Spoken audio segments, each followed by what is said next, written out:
en la web y también por...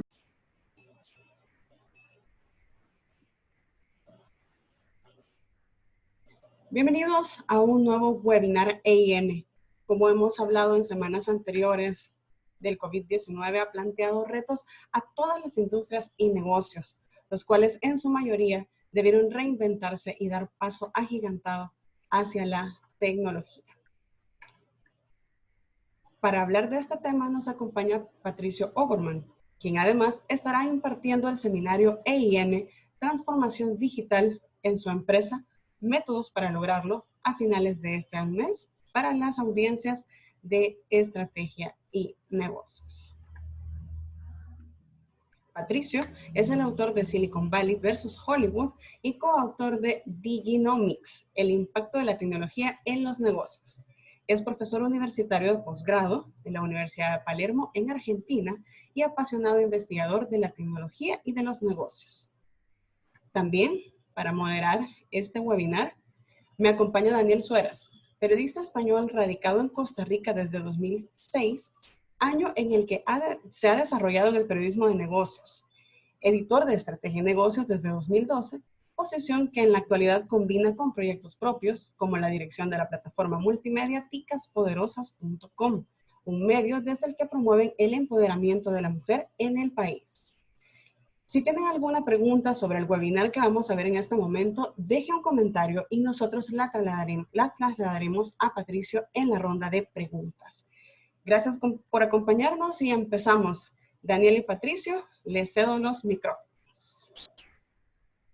Bueno, muchas gracias, Gabriela, Patricio. Un placer saludarte, un placer que estés con nosotros en este seminario previo al curso que impartirás del 24 al 28 de agosto, ¿verdad, Patricio? Y Daniel, un gusto hablar contigo. Gracias, Gabriela, también. Sí, tenemos muchas ganas de llegar a ese momento y creemos también que esta es una buena instancia para empezar a calentar motores y a empezar a hablar de estos temas de digitalidad, pandemia, impacto sobre el negocio que a todos tanto nos interesa. Sí, precisamente tenemos que empezar hablando del tema de la pandemia. Es algo que lógicamente nos ha pillado a todos por sorpresa. ¿Qué tanto ha acelerado la era del conocimiento? O sea, ya se venía hablando desde hace años, pero ¿qué es lo que ha propiciado esta pandemia con respecto a toda la industria 4.0? A ver, es una buena pregunta y creo que de la que se está hablando mucho, ¿no? En estas últimas semanas especialmente, porque lo que surge de tanto de consultoras como de las grandes empresas es que en las 8 semanas más o menos en que el mundo estuvo prácticamente clausurado, abril, mayo, ¿no? Principalmente en esas 8 semanas se avanzó el equivalente a entre 3 y 5 años en cuanto a la adopción de las tecnologías, ¿no? O sea, ni en el mejor plan de negocios de adopción de tecnologías digitales las empresas habían pensado que íbamos a llegar a este nivel de digitalización. Así que fue un acelerador fantástico. Como bien dijiste, Daniel, creo que no apareció nada dramáticamente nuevo, pero sí se aceleró todo lo que estaba. ¿Y cómo han podido las empresas adaptarse a eso? Porque es lo que dices, en 8 semanas han acelerado lo que se preveía de 3 a 5 años. Eso es mucho. ¿Cómo han hecho las empresas? Bueno, fue un enorme desafío, ¿no? A ver, es un desafío, o fue y sigue siendo un desafío para todos, ¿no? No solo para empresas, sino también para las personas como empleados y también las personas como consumidores, ¿no? O sea, esto nos agarró a todos desprevenidos. Y, a ver, las empresas son las que tienen, o fueron las que tuvieron el desafío más fuerte de continuar sus actividades y que parezca que no pasó nada, ¿no? Entonces, ¿cómo hacen esto? Bueno, algunas estaban preparadas o tenían algún grado mayor de preparación, es decir, ya tenían, por ejemplo, operaciones de venta online y operaciones de entrega online, pero y uno dice, bueno, a esas no las impactó.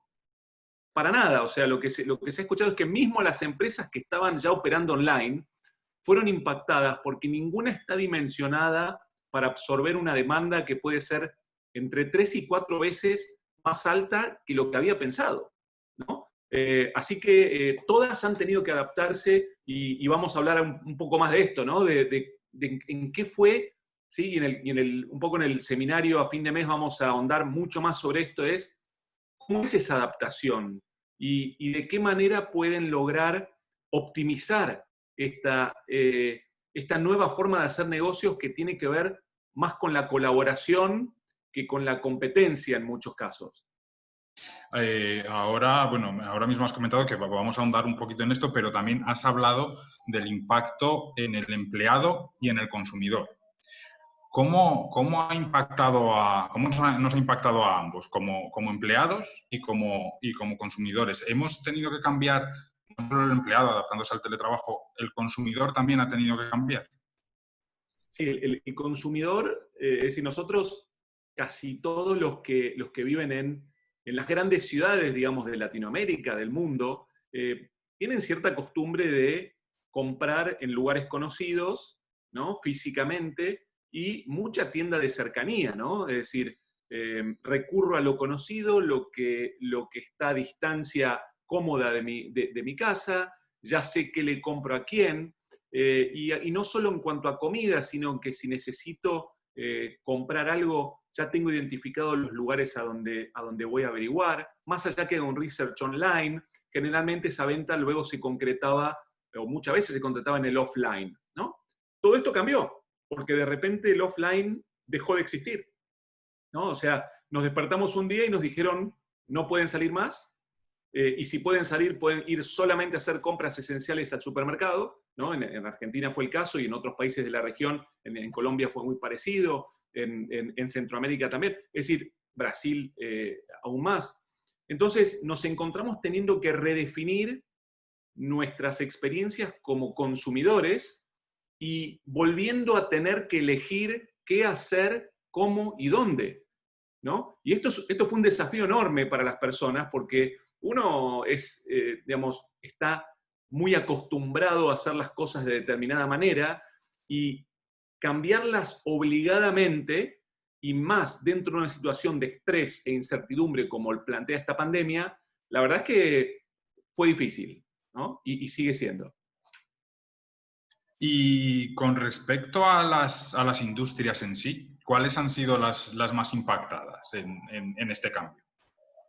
Bueno, a ver, hay como, ciertamente hay categorías, ¿no? O sea, las que sufrieron de lleno el impacto de la pandemia y que aún lo siguen sufriendo en gran parte del mundo, son las relacionadas con eventos deportivos, obviamente en vivo, también lo que es hotelería, viajes, bares, restaurantes, ¿sí? El canal que le dicen Horeca, ¿sí? Hotel, restaurante y bar, confitería, etc. Esos la verdad que han tenido un problema y lo siguen teniendo serio porque la pandemia precisamente evita que nos juntemos en lugares cerrados y se genera toda una experiencia negativa en torno a eso. El comercio en sí tuvo como dos momentos, ¿no? Y el comercio en general. Al principio, todos quisimos estoquearnos de los bienes, digamos, más perecederos y del supermercado, digamos, las compras típicas, todos quisimos estoquear porque temíamos quedarnos sin, ¿no? Y se habló mucho de papel higiénico al principio, que era una crisis, ¿sí? Y después todos se dieron cuenta que ya no se iba a acabar, digamos, la cosa iba a seguir funcionando, ¿no? Pero esa primera respuesta fue de crisis y de estoqueo, y ahí fue un pequeño boom, el primer boom de ventas digamos, en la cadena. Pero lo más difícil es acomodar el resto de las compras no frecuentes, ¿no? Es decir, tengo que comprar ropa, ¿cómo lo hago sin probarla? ¿Cómo lo hago online? ¿A dónde busco? ¿Soy fiel a una marca o voy a un marketplace? ¿Sí? Electrónica. Yo iba a un lugar, lo veía, lo tocaba, lo elegía y me lo llevaba. Y ahora de repente tengo que comprar y hay una demora en la entrega. Y si tengo una urgencia, ¿cómo hago? Es decir, una serie de problemas donde las empresas que están en estos rubros tuvieron que redefinir plazos de entrega, modalidades de stock, y esto afectando claramente su relación con el comprador, ¿no? Que si yo compro algo, lo quiero ya. No lo estoy comprando porque lo quiero en 2 meses. lo compro y lo quiero en el momento porque a eso me acostumbraron. Y esta relación se empezó a resquebrajar. ¿Y qué sectores estaban más avanzados, más preparados y cuáles estaban más retrasados? ¿Cuáles han sido ganadores? ¿Cuáles han sido perdedores? Yo creo que hay algo interesante que es en esto que dijimos primero del shock, digamos, inicial de la pandemia, todo lo que es las ventas en supermercados, las ventas de bienes esenciales de primera necesidad, fueron los primeros grandes beneficiados. Sin embargo, pasados un par de meses y pasada la crisis, y cuando todos nos dimos cuenta que la pandemia era algo que iba a durar algo más que 2 o 3 semanas, lo que parecía un sector ganador de repente se empezó a estabilizar, ¿no? Y tiene que ver con nuestro comportamiento. Una vez que, de vuelta, nos damos cuenta que estamos encerrados, vamos a seguir encerrados, ¿sí? Una vez que pasa eso, entonces pasamos a una segunda etapa que es, bueno, entonces queremos estar de la mejor manera posible, ¿no? En casa. Y ahí empezamos a repensar nuestro consumo y direccionarlo hacia darnos ciertas indulgencias, cierto placer, el comprar la bicicleta fija para hacer ejercicios o la cinta para hacer ejercicios, invertir en delivery, en pedir a domicilio buena comida, buenos vinos, o sea, empezamos a valorar ciertos aspectos que antes estaban relegados y al no poder salir a disfrutar fuera de casa, valga la redundancia, empezamos a consumir y a buscar estos momentos de placer dentro de nuestro hogar. Y eso redefinió nuevos ganadores, ¿no? O sea, aparecieron empresas que antes no figuraban en nuestro top of mind, en nuestro ranking de a quién recurriría, que empezaron a emitir comunicaciones. Un ejemplo que ayer vi en otra reunión, me contaron de bebidas espirituosas, gin, whisky, etcétera, quienes reaccionaron rápidamente y empezaron a hacer publicidad en marketplace de posicionamiento y de venta directa al consumidor, ¿no? Entonces, lo que antes compraban en el supermercado, de repente un proveedor o una marca fuerte con presencia y con capacidad de hacer una entrega a domicilio, me empieza a comunicar de otra forma. Entonces, enormes posibilidades para marcas que le hablan desde el placer, desde el goce, desde el disfrutar de otra forma a la gente, y esto puede por un lado ser muebles y útiles, redecorar tu casa, sentirte más cómodo en tu casa, ¿sí? Por un lado, y por otro, las ocasiones de disfrute de comida y bebida. Todo eso vio una explosión de demanda que todavía sigue sin tener un dueño claro y que varía mucho por ciudad y por país.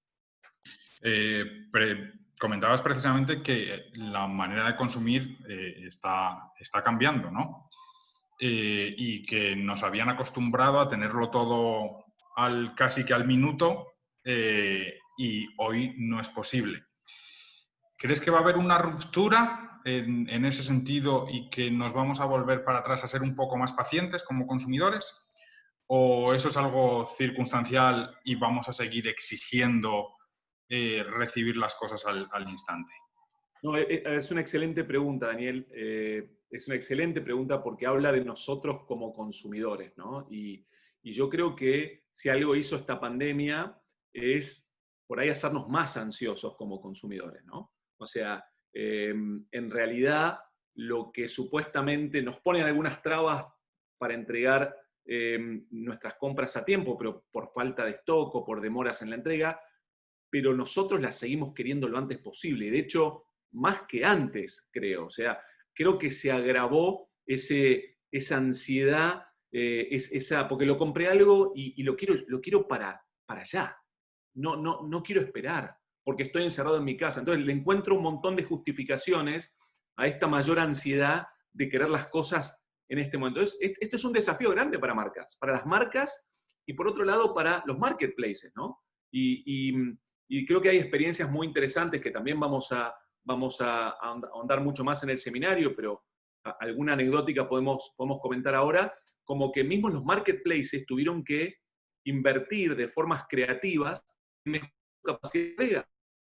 Porque es un lugar, ¿no? que yo recurro y que es multimarca por naturaleza porque vende el que quiere lo que quiere, tiene un compromiso con el comprador que es precisamente de facilitar la compra por un lado y tener una entrega rápida.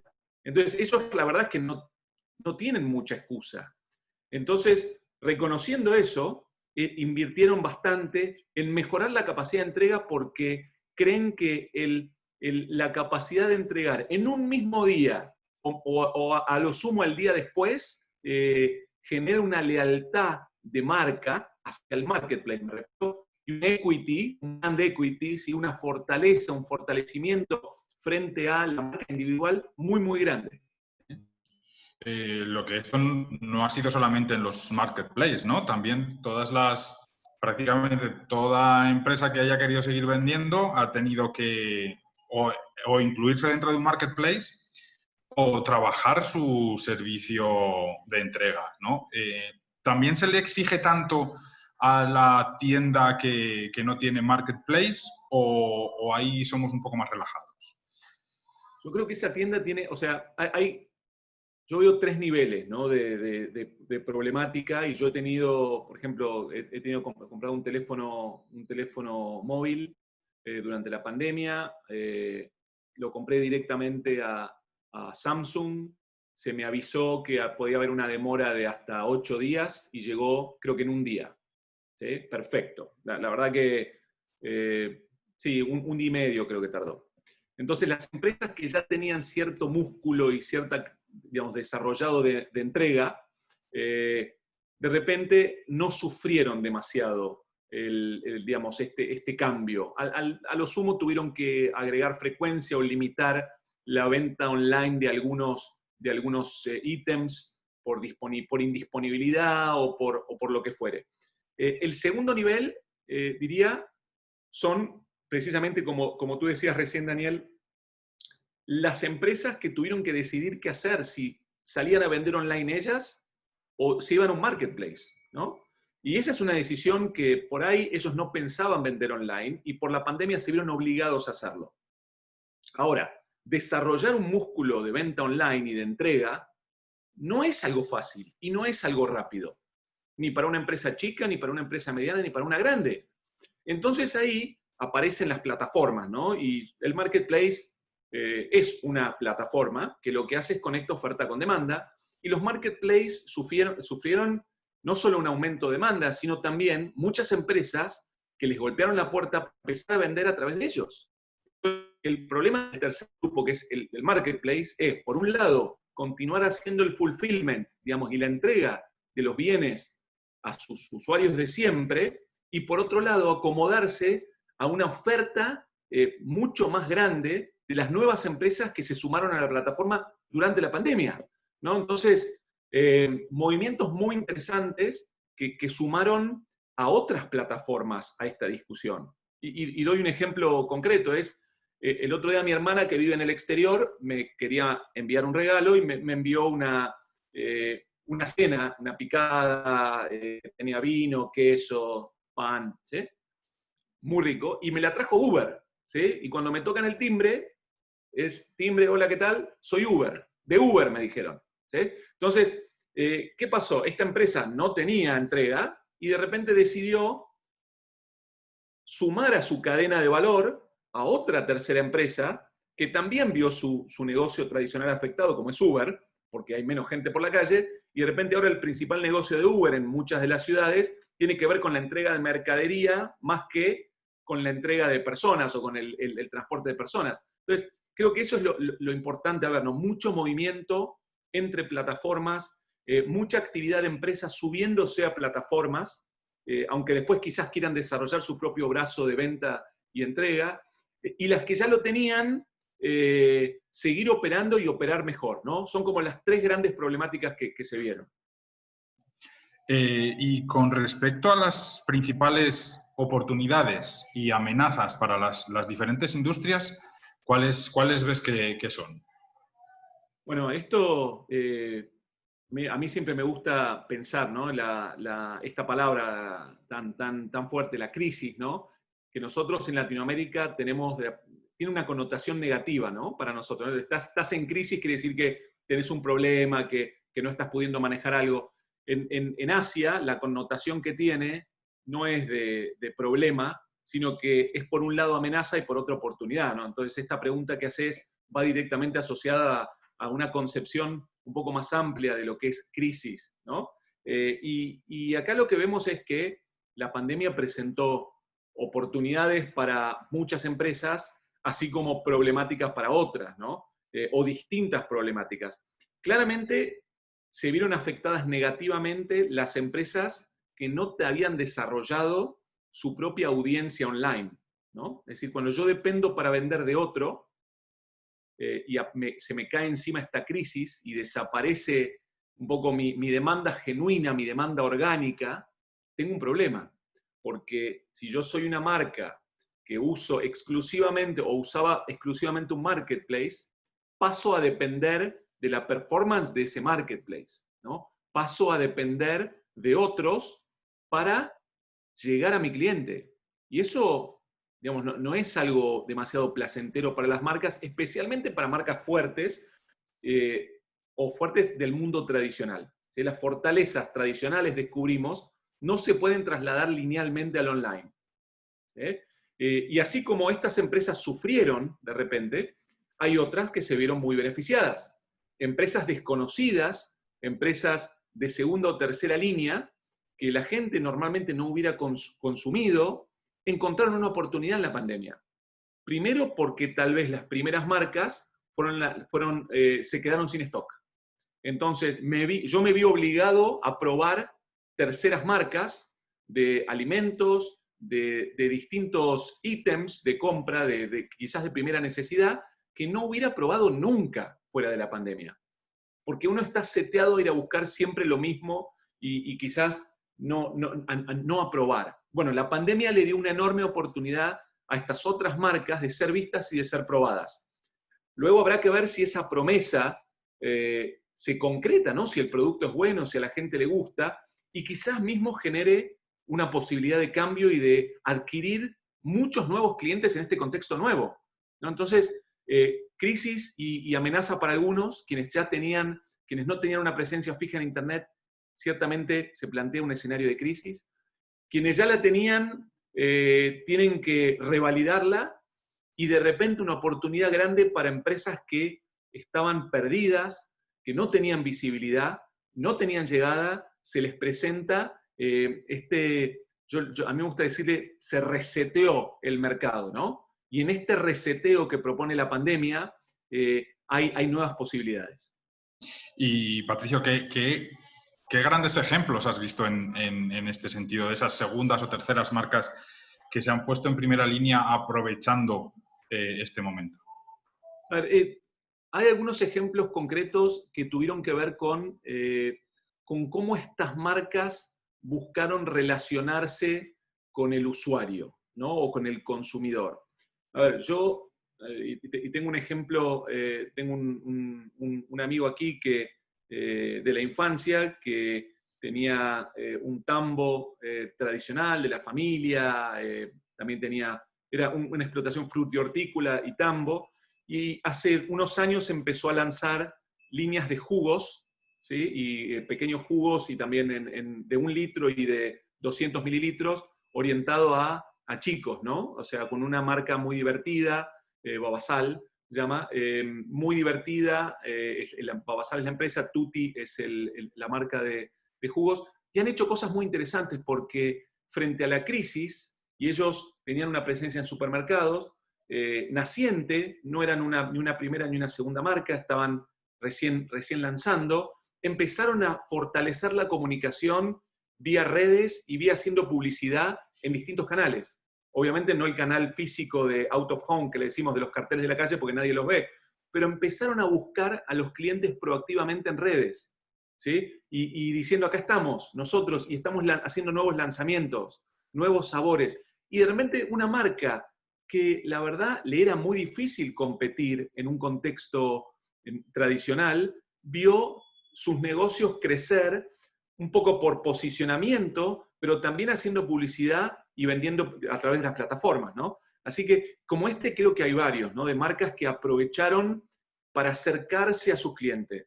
porque de repente ahora no es solo la cercanía física, sino es estar a donde mi cliente está, y mi cliente está en una digitalidad obligada que propone una conversación totalmente distinta.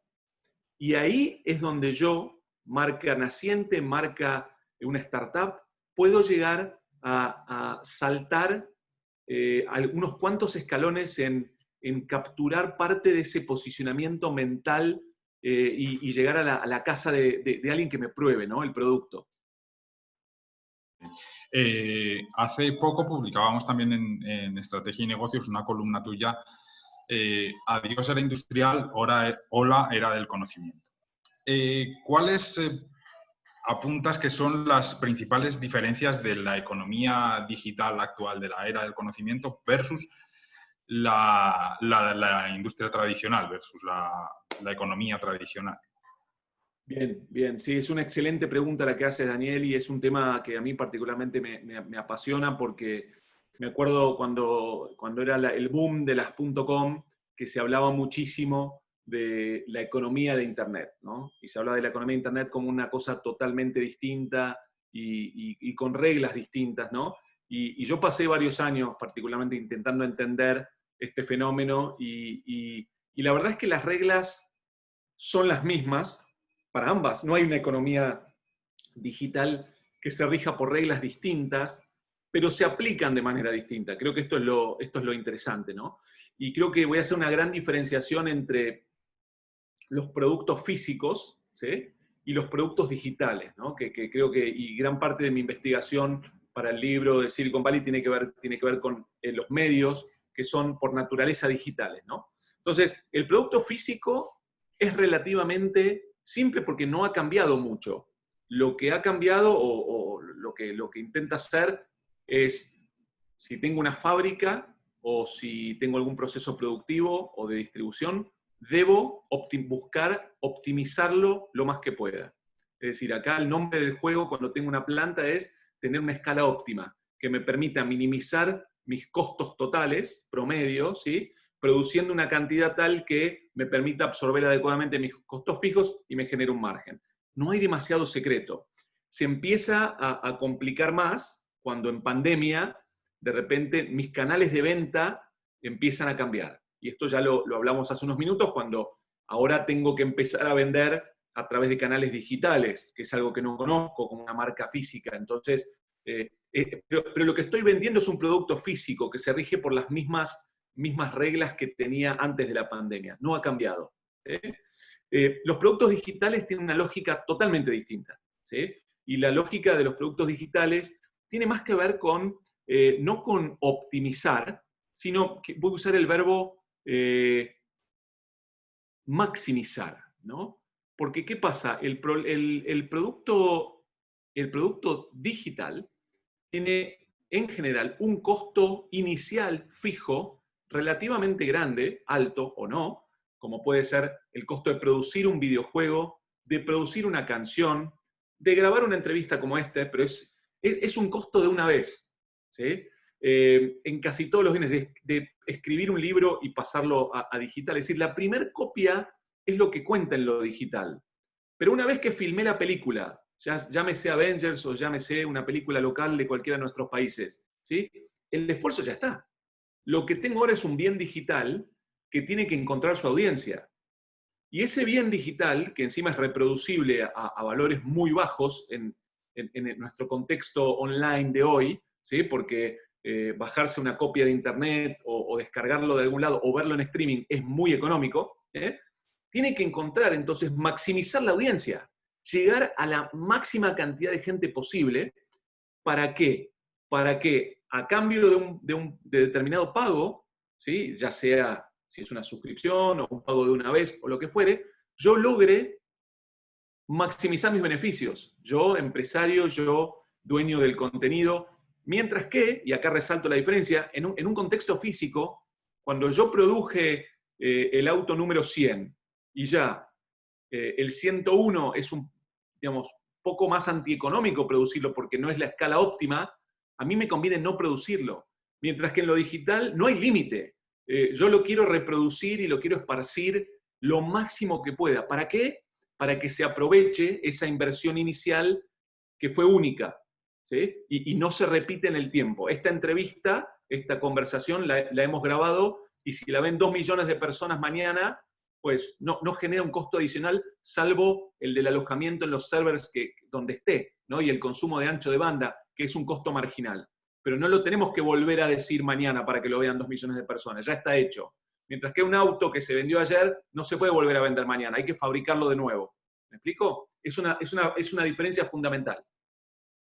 Y en todo esto, ¿qué papel juegan, o sea, qué importancia tienen las redes sociales en el ecosistema de negocios actual? No solamente las redes, sino también las propias plataformas digitales de las empresas. Y me gustaría saber si las empresas son conscientes de su importancia y de si invierten lo suficiente en todo ello. Es un excelente planteo, Daniel, y creo que vamos a tratar de responderlo todo.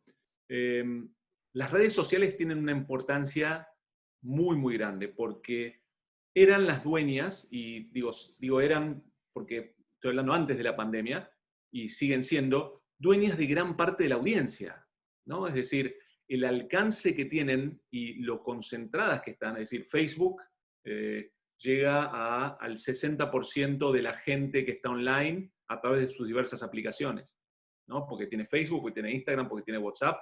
Entonces, el alcance que tienen es enorme. Con lo cual, el rol que juegan en la última milla digital, ¿no? Y por última milla quiero decir, uno está acostumbrado a escucharlo en la entrega a domicilio, la última milla. Sí, de un producto físico. Pero lo digital, el dueño de la relación con el usuario es quien define cómo le llega esa oferta de valor y esa propuesta de la empresa al usuario. Entonces, las redes y en general las plataformas cumplen un rol fundamental en esta nueva realidad, que es digital. Es decir, pasamos todos a jugar en su patio, ¿sí? Antes, bueno, lo digital vamos a ver, no estoy seguro, veamos. Y el COVID ha generado que todos, de alguna manera, ya sea atención al cliente, ya sea entrega de mi producto, o ya sea canal de comunicación, u oferta, o marketing, o publicidad, empecemos a recorrer el camino mucho más serio de las redes sociales y las plataformas. Ya no es ya no es voy a ver si le dedico algo de presupuesto, es si no voy ahí, no llego a mis clientes. Y las empresas se han dado cuenta de esto, han acusado recibo, y acá hay como dos grupos, ¿no? Hay empresas que tienen una llegada y una fuerza gravitacional tan grande que quizás no necesitan a las redes, ¿no? Es decir, y se ha visto recientemente por diversos motivos que hubo un boicot virtual a Facebook, de levantar, hubo 100 y pico de empresas que levantaron, grandes empresas que levantaron sus inversiones publicitarias de la plataforma, por no estar de acuerdo con determinadas normas que propone Facebook. Facebook no pestañeó por eso, no porque no le importe, porque Facebook no depende de 100 empresas, tiene millones de clientes. Y esos clientes son normalmente pequeñas y medianas empresas, las pymes, que son el motor de crecimiento y de empleo de prácticamente todos los países del mundo. Entonces, sí les molesta que se vayan, pero en el fondo hay una gran movida de las empresas a buscar complementariedad en las redes sociales y en las plataformas de las capacidades digitales que ellos no pueden desarrollar por su cuenta. Antes hablabas del tema del marketplace y de los canales propios. Cada uno tiene sus ventajas. Pero digamos, una empresa pequeña, pero con capacidad para tener su canal propio, ¿qué es más aconsejable? ¿Un mix de los dos? O como, porque también, digamos, el riesgo de estar en Amazon es que estás perdido entre miles y miles de competidores también, ¿no? Entonces, ¿cómo se puede navegar ahí?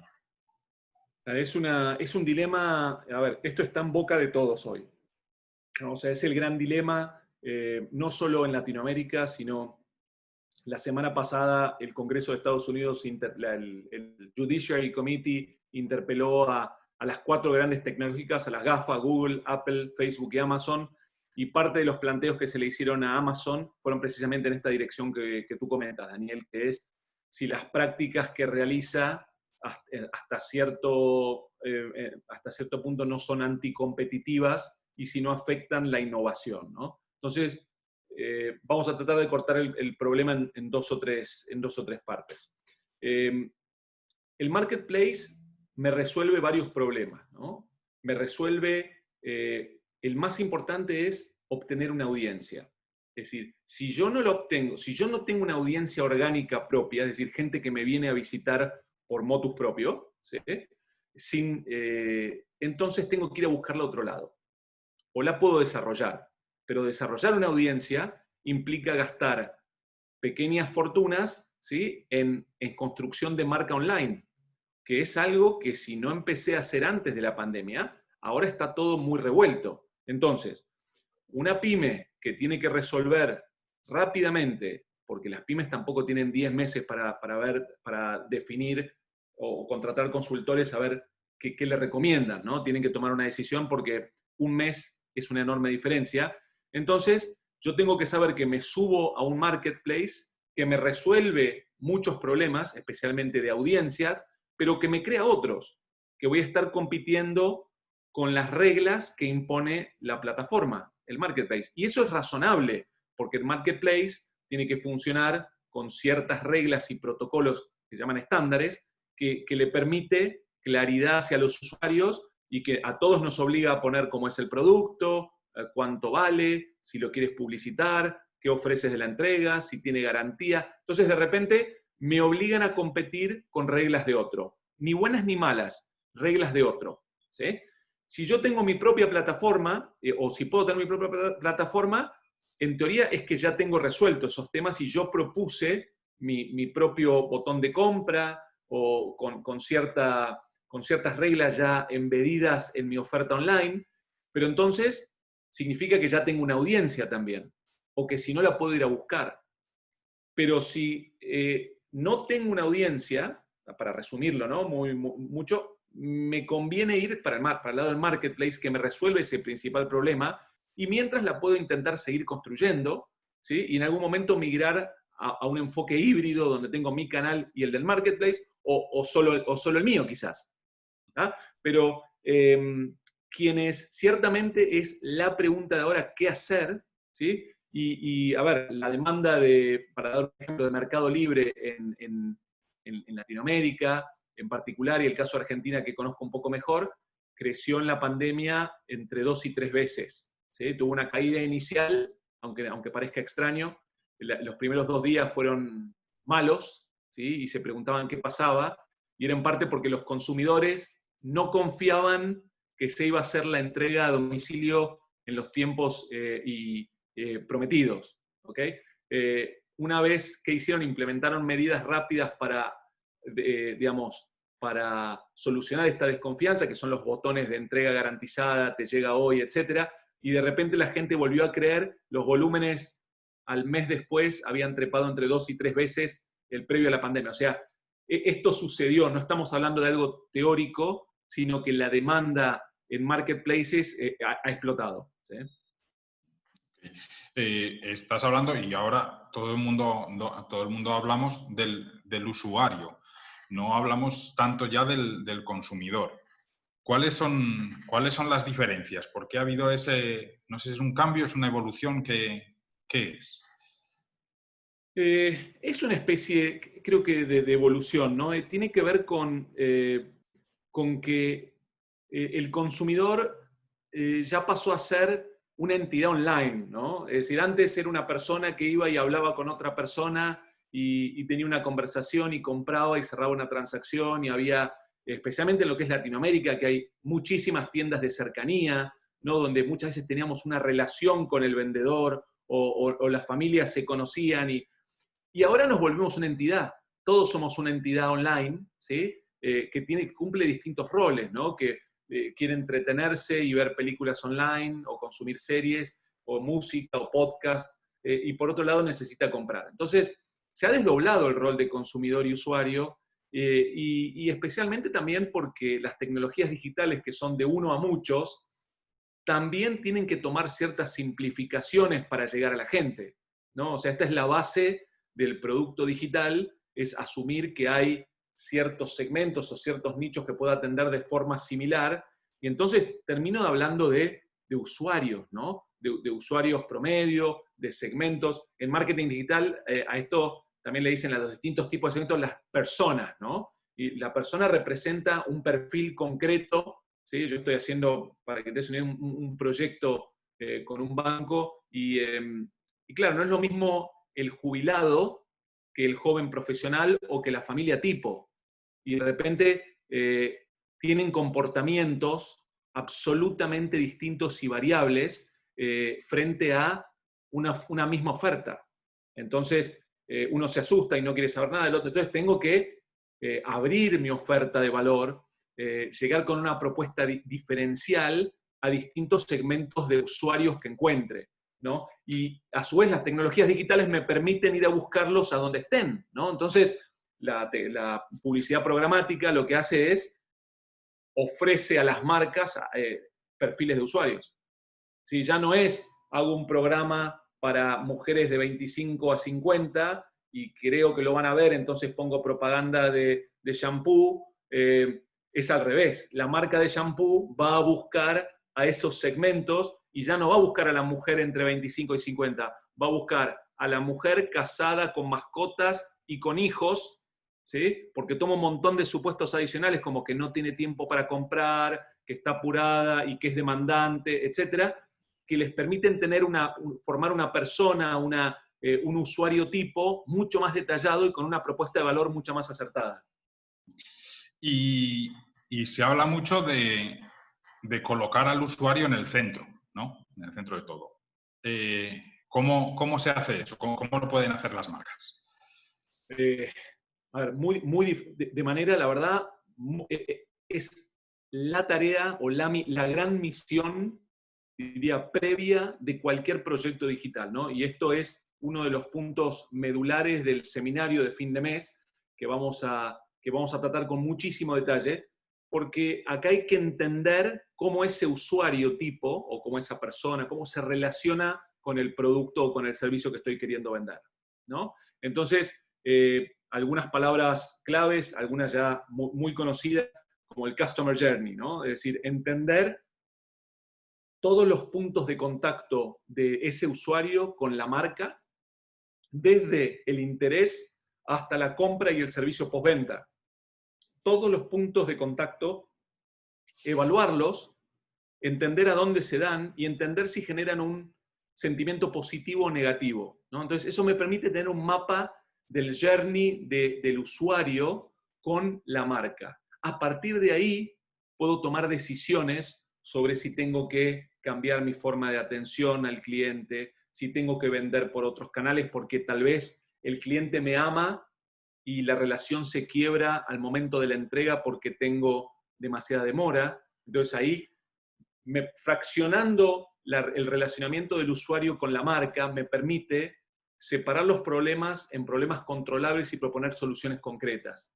Entonces, un poco de esto se trata el poner al cliente en el medio, es las soluciones digitales necesariamente tienen que tener al cliente en el medio, en el centro. No pueden partir de lo que es bueno y de lo que es cómodo para la marca, porque probablemente se genera una rigidez y choque con los objetivos y con las necesidades de ese consumidor y usuario digital.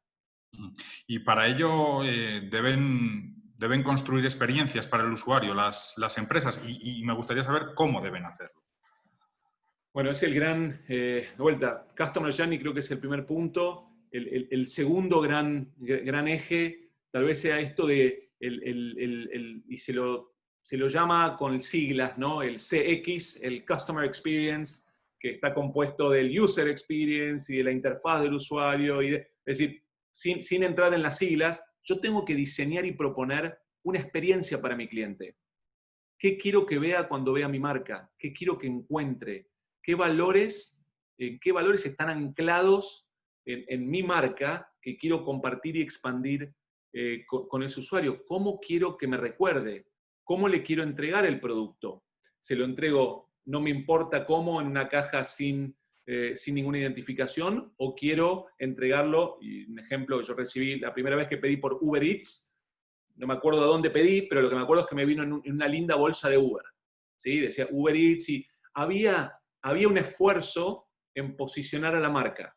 ¿Sí? Entonces, estas son todas pequeñas decisiones que conforman la experiencia del usuario y que tienen que ver con muchos temas micro que, vistos en su conjunto, conforman esta experiencia desde un punto de vista macro, ¿no? ¿Qué es lo que va a hacer que mi usuario, mi cliente, mi consumidor, la próxima vez que tenga que comprar, decida recorrer ese camino conmigo o pruebe otra cosa? Porque hoy lo que tenemos es, en este contexto digital, estamos todos inundados no solo de información, sino de distintas alternativas para llevar a cabo la compra o la venta. Así que, ciertamente, es, digamos, experiencia por un lado, y por otro lado, la centricidad en el usuario son dos aspectos fundamentales. Patricio, última pregunta por mi parte antes de dar paso a las preguntas de la audiencia de Estrategia y Negocios. Simplemente para cerrar, que nos cuentes cuál es la importancia para las empresas de contar con un marco de marketing digital, que es lo fundamental. A ver, es entender las reglas del juego. ¿Sí? El juego cambió, el juego ahora es digital. El juego ya no es más, no tiene las reglas tradicionales que rigieron hasta marzo. El juego cambió.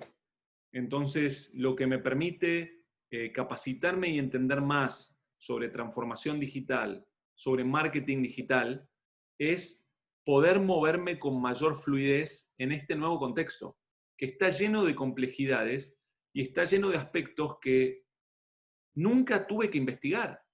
¿Sí? O nunca había tenido que investigar. Y de repente me veo obligado a competir con empresas que nunca pensé que iban a competir conmigo, o con nuevas empresas que vieron acá una oportunidad, como dijimos, o con la gran empresa que jugaba en otra liga y de repente está en mi misma liga.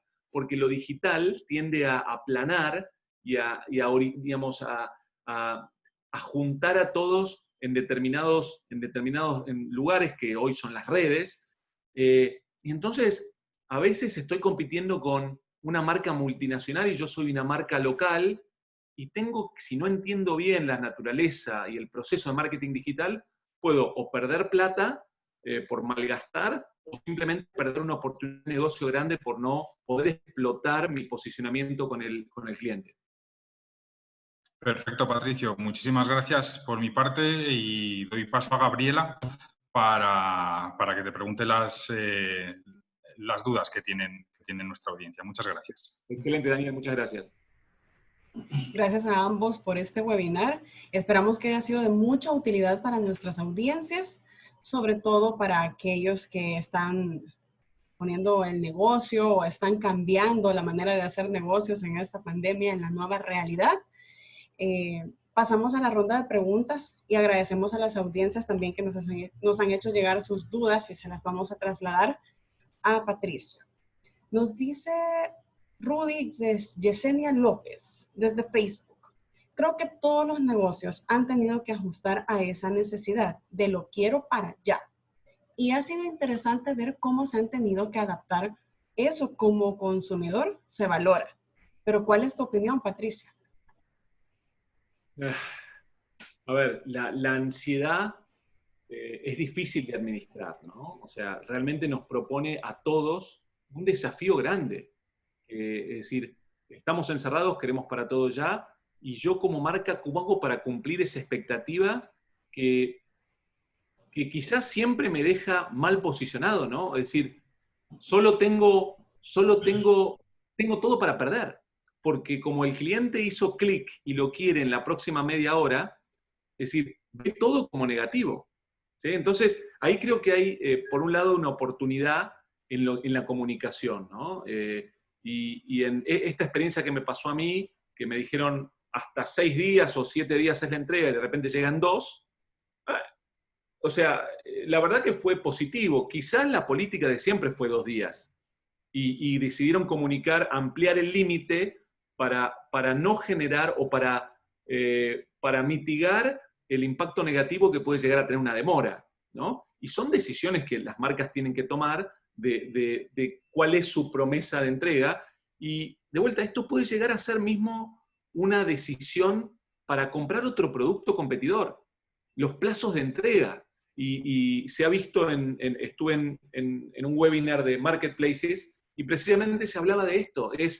El marketplace me ordena el producto, a igual producto, lo ordena por velocidad de entrega. Entonces, ¿cómo hacer, no? Y de vuelta, y volvemos a la opción de voy por el marketplace, y si no voy por el marketplace, tengo que entregar igual de eficiente que el marketplace, porque el usuario hoy va a un sitio web y va al marketplace y compara las condiciones. Es decir, ya no es la lealtad se ha quebrado como tal, y hay cierta lealtad al producto en sí, pero lo compro al que me lo entregue más rápido y más barato. Muy interesante eso. Muy buena pregunta. Definitivamente el consumidor ha cambiado mucho en estos tiempos, como bien lo decías ya, Patricio. Tenemos otra pregunta, Mario Mendoza desde Guatemala. ¿Qué nos puede decir o recomendar para los productos o servicios de alto valor de inversión, como los de aire acondicionado, plantas eléctricas o energía eléctrica? Bien. Bueno, el aire acondicionado también ayer justamente veía el caso de una empresa aquí en Argentina que empezó a vender a través de Marketplace aires acondicionados, ¿no? A ver, y parte de las enseñanzas es, ¿cómo hago, ¿sí?, para un producto como estos, que son primero de alto valor y segundo, muchas veces que los quiero ver y el aire quizás hasta lo quiero sentir al aire, ¿sí?, antes de comprar, si no es ese, uno parecido en un local? ¿Cómo hago para trasladar las ventajas de esto al online? ¿Cómo hago para demostrar mi propuesta de manera clara en lo digital? Y la verdad, es difícil, pero peor la tiene la ropa, ¿no? Es decir, que ya no me puedo probar la ropa. O sea, una cosa es el aire, todos sabemos lo que es el concepto de aire acondicionado, ¿sí? Entonces es más o menos tratable. La ropa es absolutamente, si no me la puedo probar, ¿cómo hago? Entonces, a ver, han invertido bastante, y acá por un lado plataformas y por otro lado marcas, en desarrollar material de comunicación que tenga algo mayor de claridad que lo que era antes. Y capaz tengo que mostrar las formas distintas, tal vez tengo que hacer un modelo, y pensando particularmente en un modelo tridimensional, mostrando las dimensiones, o usar alguna aplicación que le permita a la persona, en el caso del aire, imaginarse en qué pared entra y cómo, que lo pueda superponer con realidad aumentada. Es decir, hay N posibilidades, pero la verdad es que hay que volver a lo básico, que es pensar en cómo comunicar las bondades de mi producto. Y para esto también, digamos, no hay que desmerecer la ayuda de consultores en marketing digital y en productos digitales que nos pueden ayudar a traducir lo que es un folleto físico al mundo online. Que lo curioso es que un folleto quizás no necesariamente se transforme en una imagen, sino que tal vez lo que se necesite sea un video, ¿sí? Pero hay técnicas y hay formas, y creo que son de especial utilidad mientras más alto el valor sea, ¿no?, del producto. Acá es donde también entra un poco la imaginación, nos pone a prueba a todos. José Gómez desde Zoom nos dice, si tienes un negocio B2C y no B2B, en donde la venta es consultiva en un nicho de mercado, ¿qué tan importante es estar en redes sociales de consumo masivo? Bien, la verdad es que hay que estar a donde está mi audiencia, ¿no? Y este principio para mí es bastante universal. Es decir, yo primero tengo que saber o tengo que entender quién es mi comprador, ¿sí?, en el caso de servicios, mi consumidor, mi usuario, es decir, ¿a dónde está? Son servicios profesionales, quizás está en LinkedIn, quizás tengo que invertir, no tengo que ir a Instagram, tal vez tengo que ir a LinkedIn, ¿sí? Que es más profesional en su naturaleza. Y una vez que lo encuentro, de vuelta, plataformas son plataformas donde me comunico con gente, mando mensajes proactivos. Yo he recibido una infinidad de contactos durante esta pandemia de oferta de todo tipo de productos digitales, cursos, charlas, etc. Y lograr entablar una relación. Lo que sí he visto es que la gente está abierta a tener este tipo de conversaciones y a discutir, y que se ha vuelto ya algo más común, mismo las charlas con posibles clientes online. Ya no es algo extraño, no es algo que nos pone incómodos. Ya después de 2 o 3 meses nos hemos acostumbrado y muchos negocios inclusive se cierran online. Entonces, yo diría, la regla es, quizás si vendo servicios, voy a decir de consultoría, y por ahí en Facebook no voy a encontrar a mis clientes, pero en LinkedIn sí.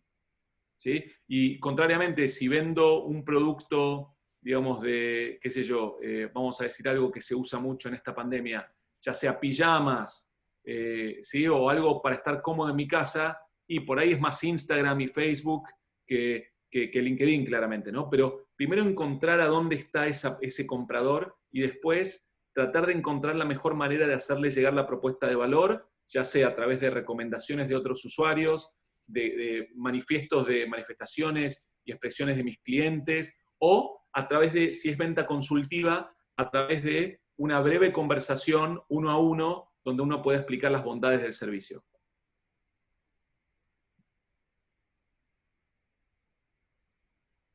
A nuestras audiencias, gracias por estar en este nuevo webinar EIN. Los esperamos en una próxima conexión.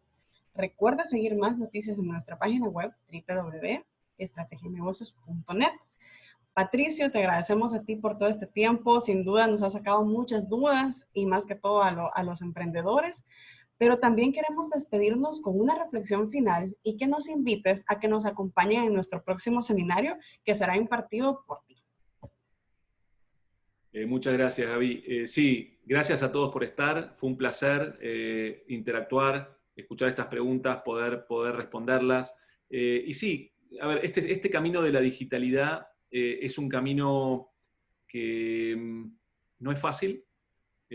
Toda la ayuda es bienvenida.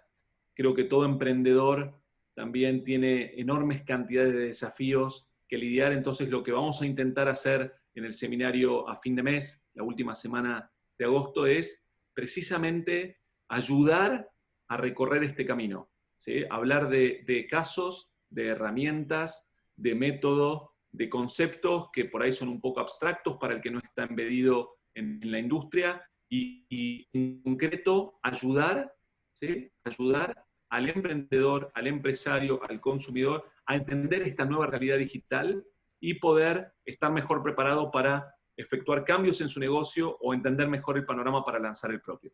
Así que los esperamos, y esperamos a fin de mes vernos. Gracias nuevamente, Patricio. Gracias a nuestras audiencias. Este video queda colgado en nuestra página de Facebook. También va a estar en una nota para los que tienen querer más información de este seminario. Los esperamos, y ahí está también cómo pueden inscribirse. Gracias por haber participado. Muchas gracias a todos.